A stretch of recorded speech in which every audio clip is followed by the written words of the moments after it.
Welcome back, guys. Today we are going to work on passive voice. Now let's see. Remember that this lesson is studied by you. Lesson 2, passive voice. Well, let's review the objective for this lesson.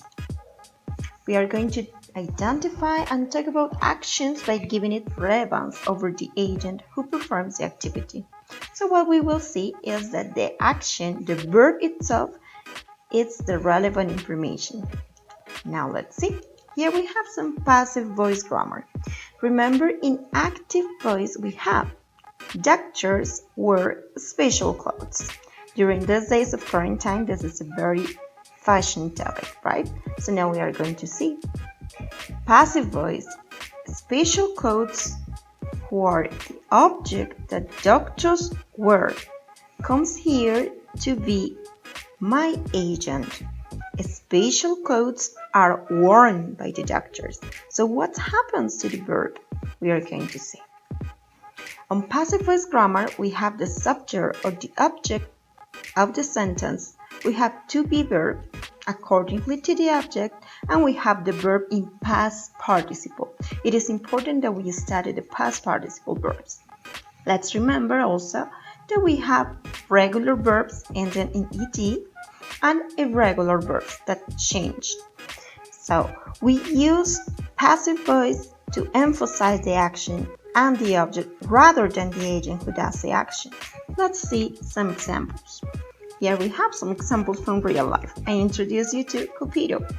Cupido scratches my sofa, right? He normally scratches my sofa. But in this case, I want to give emphasis to what is a scratch. What is he damaged on? He scratched my sofa, right? So my sofa is scratched by Cupido.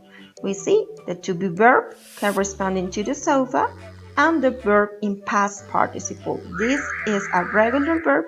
My sofa is scratched by Cupido. This is the relevant information. Now let's continue. I prepare breakfast. I normally prepare breakfast every morning, but now I want to give the emphasis. The breakfast is prepared by me. The breakfast is prepared by you. You see, the emphasis is in which was the adjective of the sentence, now is the subject in this sentence, is the first part. So the breakfast is prepared by me. Now let's continue. Passive voice used in real life. Yes, sometimes we can ask, okay, and when do we use passive voice? Do we normally use it? Yes, more often than think. So here we see headlines. We use it on newspaper. We use it on TV programs. We use it on the news, on radio headlines.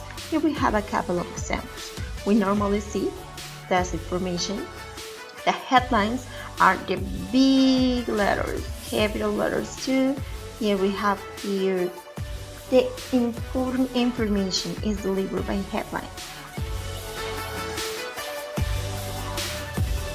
Why do we use passive voice? Why using passive voice? Okay, it is used to make some information relevant, to focus attention by placing it at the beginning of the sentence.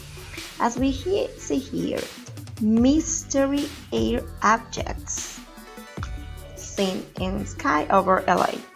So what is the relevant information? What is the important information in here? Well, that there are mystery air objects that are seen in a place. So the important information is this, right? Where else can we use passive voice? We use passive voice for academic formal writing, for essays, informed critiques, right?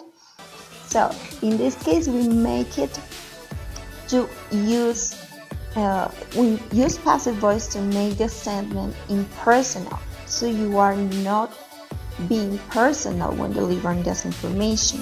You are not talking in first person. You are detached from the information that you are giving away. Here we have the example. Instead of saying I believe that the virus, then you can use it is believed. Why? Because In formal writing, we use passive voice statements as well because we are going to give some examples. We are going to give some thesis statement. So it is believed that the virus is spread by misuse of vaccines.